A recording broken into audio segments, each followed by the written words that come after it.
Nous sommes à Mexico.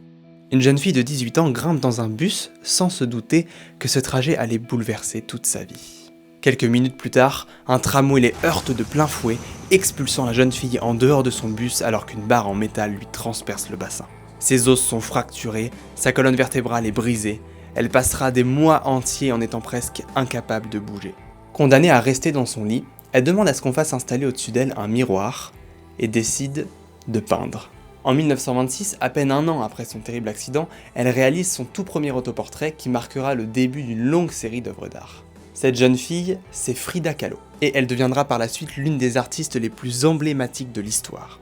L'art, c'était pour elle la seule manière de camoufler la souffrance qu'elle endurera pendant toute sa vie. De manière générale, l'art a parfois la faculté d'agir comme une véritable thérapie, qui est d'ailleurs aujourd'hui utilisée par les psychologues ou les neuroscientifiques pour accompagner des patients dans leur gestion des traumatismes ou de la douleur. Et si vous voulez en savoir plus sur les apports de l'art au travers de la science, je vous renvoie vers ma dernière vidéo YouTube qui traite de la relation entre ces deux mondes, le lien est dans ma biographie.